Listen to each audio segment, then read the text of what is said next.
اگلا باب ہے فقراء اور ضعیف مسلمانوں کی فضیلت کا بیان. فضل ضعفة المسلمین والفقراء والخاملین. قال اللہ تعالی واصبر نفسك مع الذین يدعون ربهم بالغداة والعشی یریدون وجهه ولا تعد عیناک عنهم. جو لوگ صبح و شام صرف اللہ کی رضائی جوئی کے لیے عبادات میں لگے رہتے ہیں، آپ ان سے وابستہ اور پیوستہ رہیے اور ان سے اپنی نظر اور توجہ نہ ہٹائیے. یعنی جیسا کہ آپ جانتے کہ حضور صلی اللہ علیہ وسلم نے جب اسلام کی تبلیغ شروع کی تو سب سے پہلے جو لوگ مسلمان ہوئے اور آپ کے پیغام پر لبیک جنہوں نے کہی، ان میں سے اکثریت ایسے لوگوں کی تھی جو معاشرے کا مظلوم اور پسا ہوا طبقہ تھا. ایسی صورت میں سرداران قریش کو جب اسلام کی دعوت دی جاتی تو وہ اس بات کو اپنے لیے ایک بہانہ اور عذر بناتے تھے کہ ہم آپ کی مجلس میں نہیں آ سکتے کیونکہ آپ کے ارد گرد تو غریب، فقیر اور معاشرے کا پسا ہوا طبقہ بیٹھا ہوتا ہے، آپ ان کو یہاں سے اٹھا دیں تو ہم آ جائیں گے. اس پر اللہ تعالیٰ نے فرمایا کہ نہیں، جو لوگ ایمان لے آئیں وہ اللہ کی نظر میں بہت بڑی حیثیت رکھتے ہیں، آپ ان کو اپنے ارد گرد سے مت ہٹائیے. ولا تعد عیناک عنہم، یہاں تک فرمایا کہ آپ کی نگاہیں بھی ان سے دور نہ جائیں، یعنی آپ کی توجہ کے مستحق ہیں یہ لوگ. تو اس باب میں دراصل یہ بتایا گیا ہے کہ وہ شخص جو دنیا کے اعتبار سے یا مال کے اعتبار سے کوئی بڑی حیثیت نہ رکھتا ہو لیکن اس کے پاس ایمان کی دولت ہو تو اللہ تعالیٰ کے نزدیک وہ ایک بلند مقام رکھتا ہے. وعن حارثة بن وهب رضی اللہ عنہ قال سمعت رسول اللہ صلی اللہ علیہ وسلم يقول الا اخبركم بأهل الجنة كل ضعيف متضعف لو اقسم على الله لأبره الا اخبركم بأهل النار كل عتل جواز مستكبر متفق علیہ. جناب حارثہ بن وہب رضی اللہ عنہ روایت کرتے ہیں کہ میں نے رسول اللہ صلی اللہ علیہ وسلم کو یہ فرماتے ہوئے سنا کہ کیا میں تم کو یہ بات نہ بتاؤں کہ جنتی کون لوگ ہیں؟ سنو،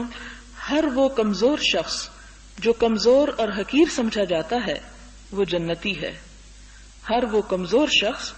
جو کمزور اور حقیر سمجھا جاتا ہے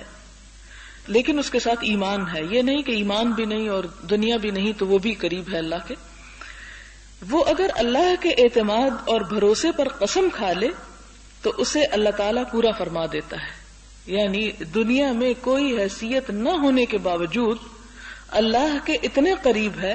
کہ اگر اللہ کا نام لے کر کوئی وعدہ کر لے کسی سے، کوئی قسم کھا بیٹھے کہ میں یہ کام ضرور کروں گا تو اللہ تعالیٰ اس کے اس قسم اور وعدے کو پورا فرما دے. پھر فرمایا کہ کیا میں تمہیں یہ نہ بتاؤں کہ دوزخی کون ہے؟ سنو، ہر بدخو، متکبر اور بخیل. یعنی دوزخ میں لے جانے والی صفات کیا ہیں؟ اتلن، اتل کہتے ہیں بدخو اکڑ باز شخص کو، شیخی خورا، اور دوسرا جواز یعنی بخیل اور مستکبر متکبر، کہ ایسا شخص جو اپنی خیر سے دوسروں کو محروم رکھے اور اپنے آپ کو بہت بڑی چیز سمجھتا ہو. اگلی حدیث ہے حضرت ابو العباس سہل بن سعد الساعدی سے، کہتے ہیں کہ رسول اللہ صلی اللہ علیہ وسلم کے قریب سے ایک شخص گزرا تو آپ نے اپنے قریب بیٹھے ہوئے ایک شخص سے دریافت فرمایا کہ اس شخص کے بارے میں تمہاری کیا رائے ہے؟ وہ بولے، یہ شخص لوگوں میں ممتاز ہے، یعنی لوگوں میں بڑا پسند کیا جاتا ہے. خدا کی قسم اگر یہ کسی کو نکاح کا پیغام دے تو قبول کیا جائے، یعنی اس کا پروپوزل رد نہ کیا جائے. اگر کسی کی سفارش کرے تو وہ مان لی جائے، یعنی اتنا انفلوئنشل ہے. اس پر رسول اللہ صلی اللہ علیہ وسلم نے سکوت فرمایا، آپ چپ رہے، یعنی آپ نے رائے لی، آپ کو بتایا گیا اور آپ نے اپنی رائے کا اظہار نہیں فرمایا. پھر ایک اور شخص وہاں سے گزرا، تب رسول اللہ صلی اللہ علیہ وسلم نے انہی سے پوچھا، اور اس شخص کے بارے میں تمہارا کیا خیال ہے؟ وہ کہنے لگے کہ مسلمان فقراء میں سے ہے، یعنی فقیر انسان ہے، غریب شخص ہے، کوئی حیثیت نہیں رکھتا. یہ اگر کسی کو نکاح کا پیغام دے تو قبول نہ ہو، یعنی اس کی مسکینی اور اس کی ایسی حالت کی وجہ سے کوئی اسے اپنی بیٹی دینے کے لیے تیار نہ ہو. اگر کسی کی سفارش کرے تو نہ مانی جائے، یعنی اس کی بات ہی کوئی نہیں سنتا. اگر کسی کو کوئی بات کہے تو سنی نہ جائے، یعنی جب یہ بات کر رہا ہو تو کوئی اس کی بات پہ توجہ ہی نہ دے. تب رسول اللہ صلی اللہ علیہ وسلم نے فرمایا یہ فقیر پہلے جیسے سے یعنی پہلے درجے کا شخص جو بڑا ممتاز اور یعنی بہت مقبول ہے اور پاپولر ہے، یہ فقیر پہلے جیسے سے بھری ہوئی دنیا سے بہتر ہے۔ یعنی کتنا بہتر ہے، کتنے درجے؟ اتنے درجے کہ ساری دنیا کا مال و دولت اگر ایک طرف رکھ دیا جائے تو ایک طرف یہ شخص بہترین ہے۔ یعنی اس کی حیثیت اللہ کے نزدیک اتنی زیادہ ہے گویا اس کے ایمان کی وجہ سے۔ اگلی حدیث ابو سعید خدری سے ہے کہ رسول اللہ صلی اللہ علیہ وسلم نے فرمایا کہ جنت اور دوزخ میں تکرار ہو گئی، بحث ہو گئی، ایک دوسرے سے جھگڑ پڑے۔ دوزخ کہنے لگی مجھ میں بڑے بڑے جابر، متکبر اور مغرور افراد آ کے بسیں گے۔ تو جنت بولی مجھ میں ضعیف اور کمزور اور مسکین لوگ آباد ہوں گے۔ اللہ تعالیٰ نے دونوں کے درمیان فیصلہ فرماتے ہوئے کہا جنت تو میری رحمت کی علامت ہے، میں تیرے ذریعے اپنے بندوں پر رحمت کروں گا، اور جہنم تو میرے عذاب کی نشانی ہے، میں تیرے ذریعے عذاب دوں گا، اور تم دونوں کو بھر دینا میری ذمہ داری ہے۔ یعنی دونوں میں اپنی حیثیت کے مطابق لوگ پہنچیں گے۔ یہ مسلم کی روایت تھی۔ اگلی حدیث بخاری اور مسلم کی ہے۔ جناب ابو ہریرہ رضی اللہ عنہ سے روایت ہے کہ رسول اللہ صلی اللہ علیہ وسلم نے فرمایا قیامت کے دن موٹے تازہ، لحیم و شحیم انسان کی قدر و قیمت اللہ کے نزدیک مچھر کے پر کے برابر بھی نہ ہوگی۔ یعنی دنیا میں دیکھنے میں وہ بڑا باروب اور بہت جسم و جان والا نظر آتا تھا، لیکن قیامت کے دن اس کی کوئی بھی حیثیت نہ ہوگی، اور وہ کس وجہ سے کہ اس کے اندر وہ اخلاق، وہ ایمان اور وہ اعمال نہ ہوں گے جو اسے اللہ کے نزدیک کر سکیں، اللہ کا تقرب عطا کر سکیں۔ اگلی حدیث ہے ابو ہریرہ رضی اللہ تعالیٰ عنہ بیان کرتے ہیں کہ ایک کالی کلوٹی عورت مسجد کی خدمت کیا کرتی تھی، جھاڑو وغیرہ لگاتی، صفائی کرتی۔ راوی کو شک ہے یا جوان جو شخص مسجد کا خادم تھا، یعنی عورت تھی یا مرد تھا، بہرحال مسجد کا خادم تھا۔ ایک روز رسول اللہ صلی اللہ علیہ وسلم نے اسے نہ دیکھا تو اس کے متعلق دریافت فرمایا۔ صحابہ نے بتایا کہ اس کا تو انتقال ہو چکا ہے۔ آپ نے فرمایا مجھے اس کی اطلاع کیوں نہیں کی، یعنی آپ لوگوں نے مجھے کیوں نہیں بتایا کہ وہ فوت ہو گیا یا وہ عورت فوت ہو چکی ہے۔ صحابہ نے اسے معمولی انسان سمجھ کر نظر انداز کر دیا تھا کہ اب اس کے مرنے پر بھی حضور صلی اللہ علیہ وسلم کو بتایا جائے کہ وہ آ کے جنازہ پڑھیں، آپ کا وقت ضائع ہوگا۔ حضور صلی اللہ علیہ وسلم نے فرمایا مجھے اس کی قبر بتاؤ۔ صحابہ کرام نے قبر کی نشاندہی کی تو آپ صلی اللہ علیہ وسلم نے اس پر نماز پڑھی، یعنی قبر میں جانے کے باوجود اس پر نماز جنازہ دوبارہ پڑھی۔ پھر فرمایا یہ قبریں اپنے مکینوں کے لیے یعنی رہنے والوں کے لیے اندھیروں سے بھری ہوتی ہیں، یعنی جو وہاں جا کے بستے ہیں وہاں اندھیرا ہی اندھیرا ہوتا ہے۔ میرے ان پر نماز پڑھ لینے سے اللہ تعالیٰ ان قبروں کو منور اور روشن فرما دیتا ہے کہ جس کے لیے اللہ کے رسول صلی اللہ علیہ وسلم کی دعا ہو اس کے لیے وہ قبریں روشن ہو جاتی ہیں۔ اب دیکھیں کہ وہ حدیث تلاش کریں کہ جس میں آپ صلی اللہ علیہ وسلم نے کسی کام کے کرنے پر دعا فرمائی ہو، کیونکہ وہ شخص جو اب آپ کے بعد دنیا میں تشریف لایا ہے اور آپ جو پہلے دعائیں کر چکے ہیں تو کن کن اعمال پر آپ نے دعائیں کی ہیں، وہ صفت اور وہ خصوصیت اور وہ نیک کام انسان اپنے اندر پیدا کرنے کی کوشش کرے۔ ان کاموں میں سے ان حدیث میں سے مجھے ایک حدیث یاد ہے جو آپ کو بھی سنا دیتی ہوں۔ آپ صلی اللہ علیہ وسلم نے فرمایا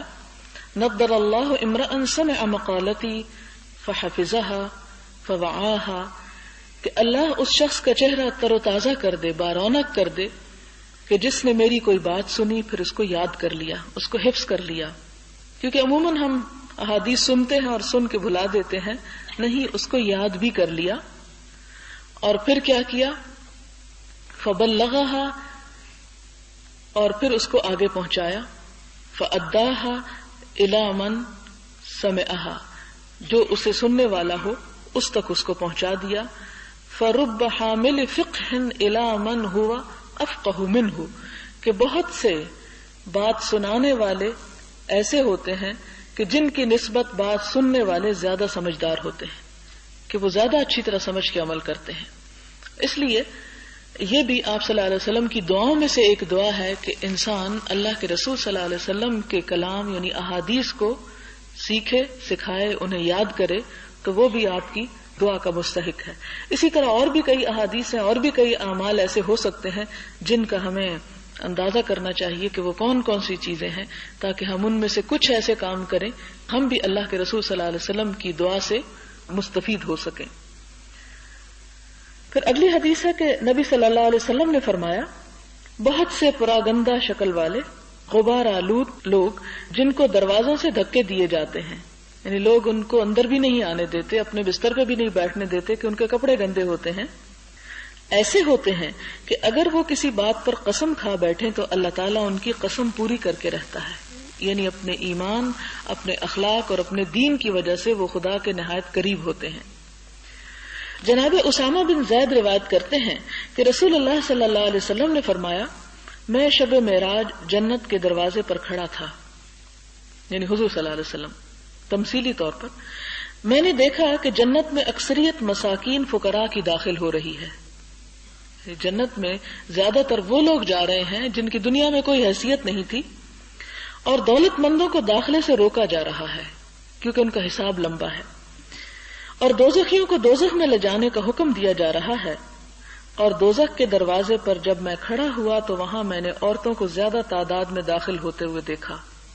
اس سے بھی بہت سی عورتیں اور ناراض ہوتی ہیں اللہ اور اس کے رسول سے کہ ہمارے بارے میں یوں فرمایا، لیکن یہ نہیں سوچتی کہ کیوں کہا گیا۔ یہاں وجہ نہیں بتائی گئی، ایک اور جگہ پر وجہ بتائی گئی، اور اس میں جو بنیادی وجہ بتائی گئی وہ دو تھی، ایک تو زبان کا غلط استعمال اور دوسرا شوہروں کی ناشکری۔ زبان کے غلط استعمال میں یہ کہ انسان بلا وجہ ہر چیز کو کوسنے دیتا رہے، ہر بات پہ ناشکری کا اظہار کرے، اور شوہروں کی ناشکری اس لیے کہ آپ صلی اللہ علیہ وسلم نے فرمایا کہ تم میں سے ایک عورت اپنے گھر میں بیٹھی ہوتی ہے، پھر شوہر اس کو بیاہ کے لاتا ہے، اور پھر اس کے بعد اس کو کھانا پینا، اس کی سب آرام ضروریات کا خیال رکھتا ہے، اور پھر اگر کسی بات سے اسے شوہر سے کوئی شکایت ہو تو اس کی سارے احسانات کو بھول کر یہ کہہ دیتی ہے کہ میں نے تو تجھ سے کبھی کوئی خیر دیکھا ہی نہیں، میں نے تو تجھ سے کبھی کوئی آرام پایا ہی نہیں، اور اس کے سارے احسانات کو ایک طرف پھینک دیتی ہے۔ تو آپ کو معلوم ہے کہ احسان کی ناشکری جو ہے وہ اللہ تعالیٰ کو سخت ناپسند ہے، جیسے کہ قرآن پاک میں اللہ تعالیٰ فرماتے ہیں کہ حل جزاء الاحسان الا الاحسان، کہ کیا احسان کا بدلہ احسان کے سوا کچھ اور ہو سکتا ہے؟ یعنی احسان کے اوپر شکر ادا کرنا جو ہے اللہ تعالیٰ کی طرف سے وعدہ ہے کہ پھر وہ نعمتوں میں اور اضافہ کرتا ہے، لیکن ناشکری جو ہے خواہ بندوں کی ہو خواہ رب کی ہو، دونوں ہی بد اخلاقی کی علامت ہے اور ناپسندیدہ ہے۔ اگلی حدیث حضرت ابو ہریرہ سے ہے، نبی صلی اللہ علیہ وسلم سے روایت کرتے ہیں کہ آپ نے فرمایا، گہوارے میں یعنی دودھ پینے کے عالم میں بچپن میں صرف 3 بچوں نے گفتگو کی۔ نمبر 1 عیسیٰ علیہ السلام، نمبر 2 جریج کے متعلق گواہی دینے والا بچہ۔ جریج جو تھے یہ کون تھے؟ یہ بنی اسرائیل کے ایک بہت بڑے عابد و زاہد انسان تھے، عبادت کے لیے علیحدہ عبادت خانہ بنا رکھا تھا،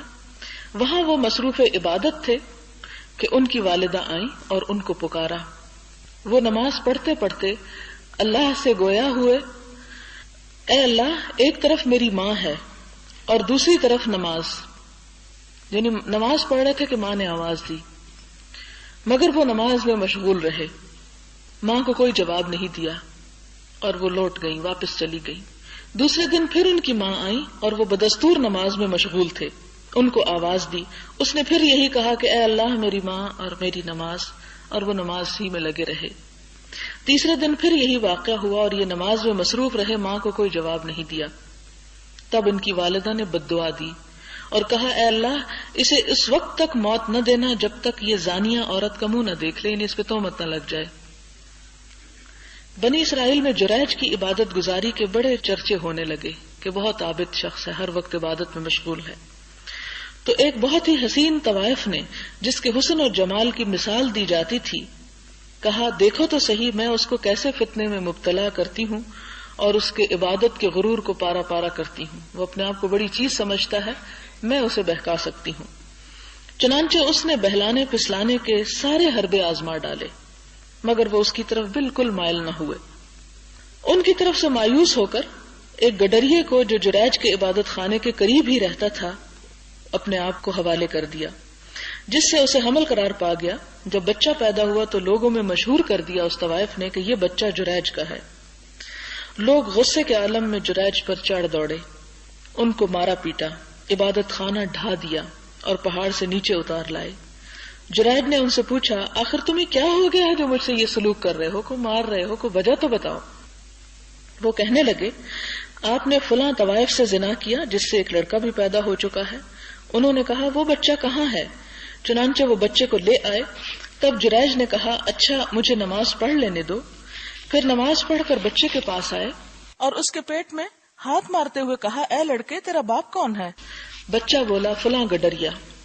پھر تو وہ سارے کے سارے جریج سے معذرت کرنے، ان کے ہاتھوں کو چومنے اور انہیں بھی چومنے لگے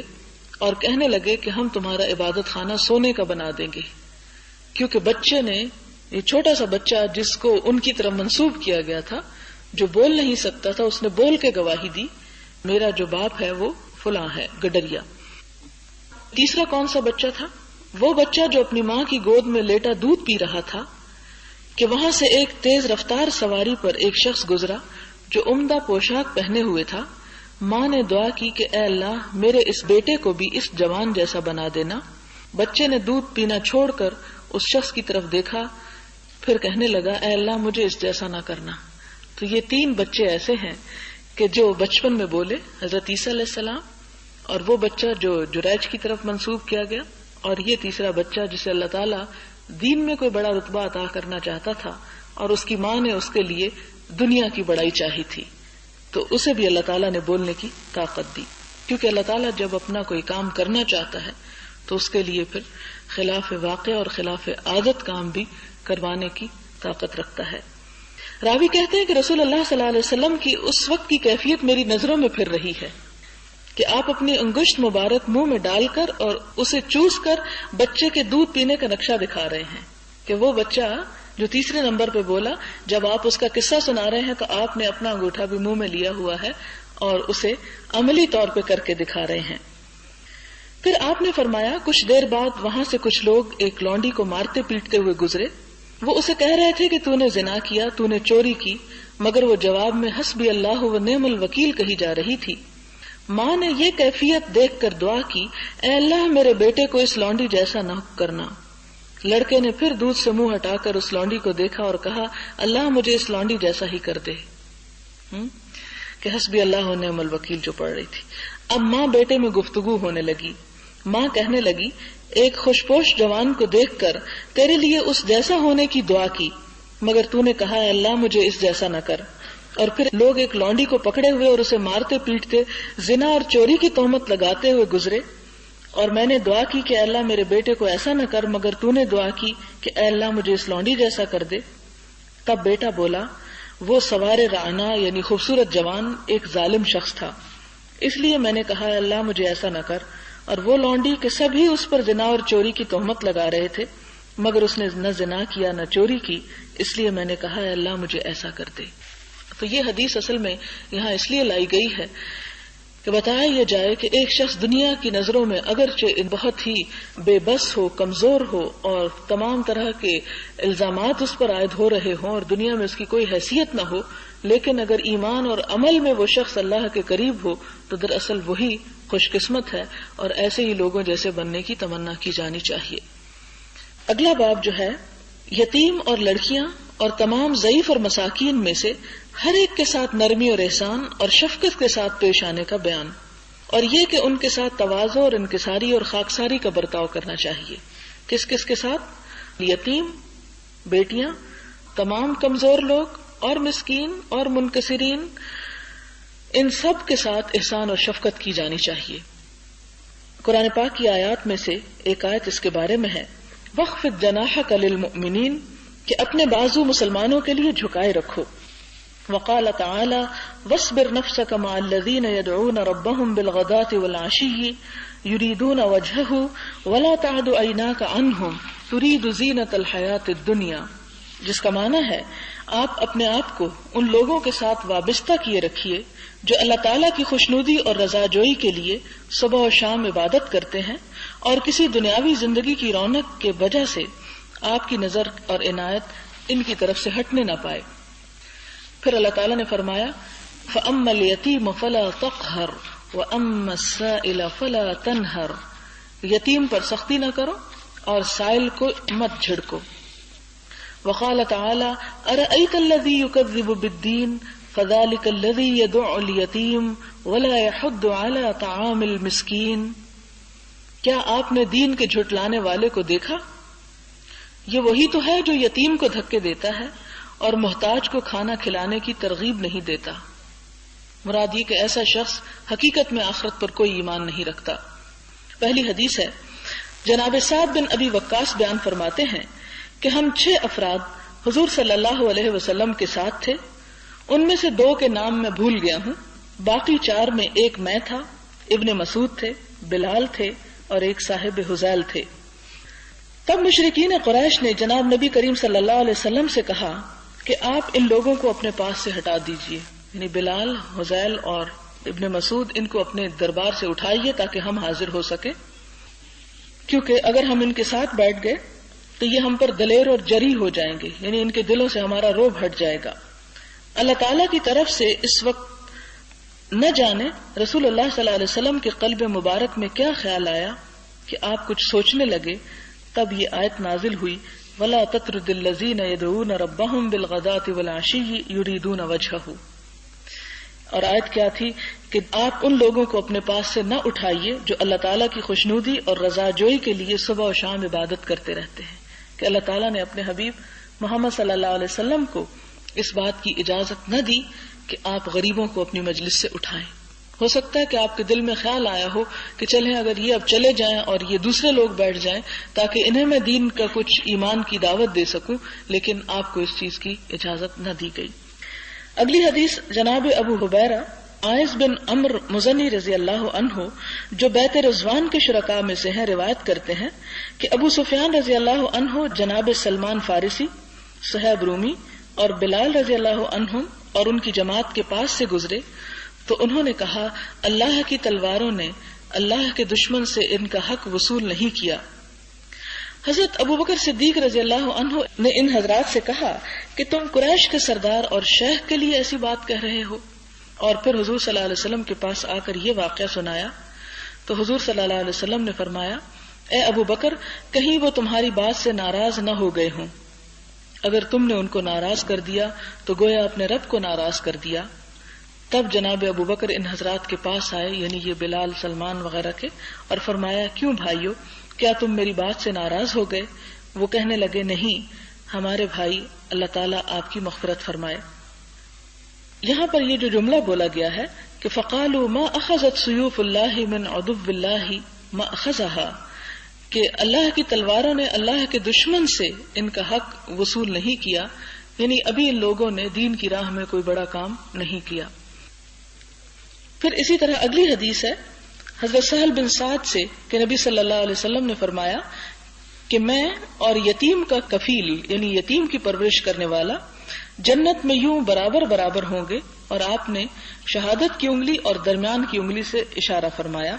اور درمیان میں تھوڑی سی کشادگی تھی، یعنی تھوڑے فاصلے پر۔ وعن ابی ہریرہ رضی اللہ عنہ قال قال رسول اللہ صلی اللہ علیہ وسلم کافل الیتیم لہ او لغیرہ انا وہو کہاتین فی الجنہ، واشار الراوی وہو مالک بن انس بالسبابۃ والوسطی، رواہ مسلم۔ حضرت ابو ہریرہ رضی اللہ تعالی عنہ سے روایت ہے رسول اللہ صلی اللہ علیہ وسلم نے فرمایا یتیم کی دیکھ بھال کرنے والا خواہ وہ قریبی رشتہ دار ہے یا نہیں ہے، میں اور وہ جنت میں اس طرح ہوں گے۔ مالک بن انس راوی نے سبابہ اور درمیانی انگلی کے ساتھ اشارہ کرتے ہوئے فرمایا، سبابہ کہتے ہیں شہادت کی انگلی کو، یعنی شہادت کی انگلی جو ہم نماز میں اشہد ان لا الہ الا اللہ کہتے ہوئے کھڑی کرتے ہیں، اور اس کے ساتھ کی انگلی جو لمبی ہے سب سے، اس کو وسطیٰ کہتے ہیں۔ یعنی آپ صلی اللہ علیہ وسلم نے جب اشارہ فرمایا تو ان 2 انگلیوں کے ساتھ فرمایا کہ جو شخص کسی یتیم کی کفالت کرے، خواہ وہ یتیم اس کے رشتہ داروں میں سے ہو یا غیروں میں سے ہو، اس کا صلہ قیامت کے دن یہ ہوگا، وہ جنت میں میرے قریب ہوگا جس طرح یہ دو انگلیاں ایک دوسرے کے قریب ہیں۔ اگلی حدیث ہے حضرت ابو ہریرہ سے کہ مسکین وہ شخص نہیں جس کو 1 یا 2 کھجور یا 1 یا 2 لقمہ کھانا دے کر واپس کر دیا جائے، مسکین تو وہ ہے جو فقر و فاقہ کے باوجود کسی سے سوال بھی نہ کرے، یعنی سفید پوش جسے کہا جاتا ہے۔ اسی طرح اگلی حدیث ہے کہ نبی صلی اللہ علیہ وسلم نے فرمایا، مسکینوں اور بیواؤں کی خبرگیری کرنے والا مجاہد فی سبیل اللہ کی طرح ہے۔ راوی کا خیال ہے کہ آپ صلی اللہ علیہ وسلم نے یہ بھی فرمایا، اس کی مثال ایسے عابد کی ہے جو ساری رات عبادت کرے اور تھکے نہ، اور ایسے صائم کی ہے جو کبھی بھی افطار نہ کرے، یعنی ہمیشہ روزہ رکھنے والا۔ یعنی اتنا بڑا درجہ اور مقام ملتا ہے اس شخص کو جو غریبوں اور فقیروں کی مدد کرتا ہے۔ حضرت ابو ہریرہ رضی اللہ تعالیٰ عنہ روایت کرتے ہیں کہ رسول اللہ صلی اللہ علیہ وسلم نے فرمایا، برا کھانا ولیمہ کا وہ کھانا ہے جس میں خود سے آنے والوں کو روکا جائے، یعنی غریب لوگ ہی مانگنے کے لیے آ جاتے ہیں تو ان کو نہ آنے دیا جائے، اور جو آنے سے انکاری ہو ان کو بلایا جائے، یعنی جو اپنے تکبر کی وجہ سے نہ آنا چاہیں اور دعوت قبول نہ کرے ان کی منت سماجت کی جائے کہ وہ ضرور آئیں، اور جو دعوت قبول کرنے سے انکار کرے وہ اللہ اور رسول کا گناہگار ہے، اس نے اللہ اور رسول کی بات نہیں مانی، یعنی ولیمہ کی دعوت جو ہے اسے قبول کرنا مسنون ہے، جو اسے تکبر کے مارے نہ وصول کرے وہ خدا اور رسول کا نافرمان ہے صلی اللہ علیہ وسلم۔ مسلم اور بخاری میں حضرت ابو ہریرہ کی ایک روایت یوں بھی ہے کہ اس ولیمے کا کھانا بہت ہی برا ہے جس میں امیروں کو تو بلایا جائے مگر غریبوں کو نظر انداز کر دیا جائے۔ جناب انس بن مالک راوی ہیں کہ رسول اللہ صلی اللہ علیہ وسلم نے فرمایا کہ جس نے سن بلوغ تک اپنی 2 بیٹیوں کی پرورش کی، میں اور وہ قیامت کے دن اس طرح ساتھ ساتھ ہوں گے، اور انگلیاں ملا کر ارشاد فرمایا کہ جو اپنی بیٹیوں کی پرورش، یعنی بیٹیاں بھی اپنی اور ان کی پرورش اور جوان ہونے تک، تو قیامت کے دن وہ میرے ساتھ ہوگا اور آپ کی انگلیاں جڑی ہوئی تھیں۔ یتیم اور مسکین کی کفالت کے لیے جب آپ نے قرب کا ذکر فرمایا تو انگلیوں میں فاصلہ تھا، لیکن یہاں ساتھ تھی، بہت قریب۔ اگلی حدیث ہے حضرت ام المومنین حضرت عائشہ رضی اللہ تعالی عنہا سے، بیان فرماتی کہ میرے پاس ایک سائل عورت آئی، اس کے ساتھ اس کی 2 بیٹیاں بھی تھیں۔ اس وقت سوائے 1 کھجور کے دینے کو کچھ نہ تھا، میں نے وہ کھجور ہی اس عورت کو دے دی۔ اس نے اس کے 2 ٹکڑے کر کے دونوں لڑکیوں میں تقسیم کر دیے، اس میں سے خود کچھ نہ کھایا، پھر وہ چلی گئی۔ جب رسول اللہ صلی اللہ علیہ وسلم میرے ہاں تشریف لائے تو میں نے یہ واقعہ آپ کو سنایا۔ آپ صلی اللہ علیہ وسلم نے فرمایا، جو کوئی ان لڑکیوں کے ذریعے آزمایا جائے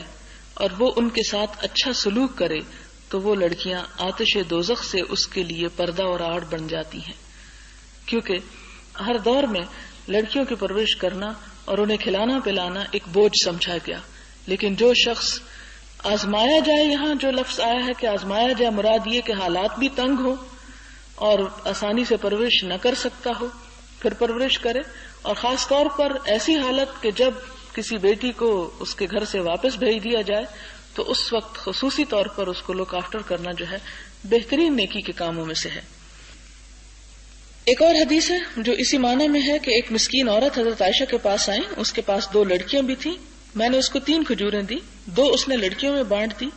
ایک خود کھانا چاہتی تھی کہ وہ بھی لڑکیوں نے مانگ لی، چھوٹی بچیاں ہوں گی، چنانچہ اس 1 کھجور کے بھی اس نے 2 ٹکڑے کیے اور ایک ٹکڑا دونوں کو دے دیا۔ جناب صدیقہ فرماتی ہے کہ مجھے اس کی یہ ادا بہت پسند آئی، حضور صلی اللہ علیہ وسلم سے میں نے اس کا تذکرہ کیا، آپ نے فرمایا اللہ تعالیٰ نے اس عورت کے لیے جنت واجب کر دی، یا فرمایا کہ اس کے اس طرز عمل سے اسے دوزخ سے آزاد فرما دیا، کہ حالانکہ اس کی اپنی بچیاں تھیں لیکن اپنی ضرورت کو، اپنی بھوک کو کاٹ کے اپنی بچیوں کو کھلانا وہ ایک بہت ہی اجر اور ثواب کا باعث ہے۔ حضرت ابو شریح خویلد بن عمرو خزاعی روایت کرتے ہیں کہ رسول اللہ صلی اللہ علیہ وسلم نے فرمایا، اے اللہ، میں 2 ضعیفوں، یتیم اور عورت کے حقوق تلف کرنے والوں کو مستحق گناہ قرار دیتا ہوں، کہ جو عورت کا حق اور یتیم کا حق نہ دے وہ گناہگار ہے۔ پھر اسی طرح ایک اور حدیث ہے کہ جناب سعد رضی اللہ عنہ کو یہ خیال ہوا کہ مجھے دوسروں پر کچھ فضیلت حاصل ہے، ان کے دل میں خیال آیا، اس پر جناب رسول اللہ صلی اللہ علیہ وسلم نے فرمایا کہ تمہاری جو مدد کی جاتی ہے یا تم کو جو رزق عطا ہوتا ہے یہ محض تمہارے کمزوروں کی بدولت ہوتا ہے. یہ دنیا میں تمہیں جو ملا ہے یہ اس لیے ملا ہے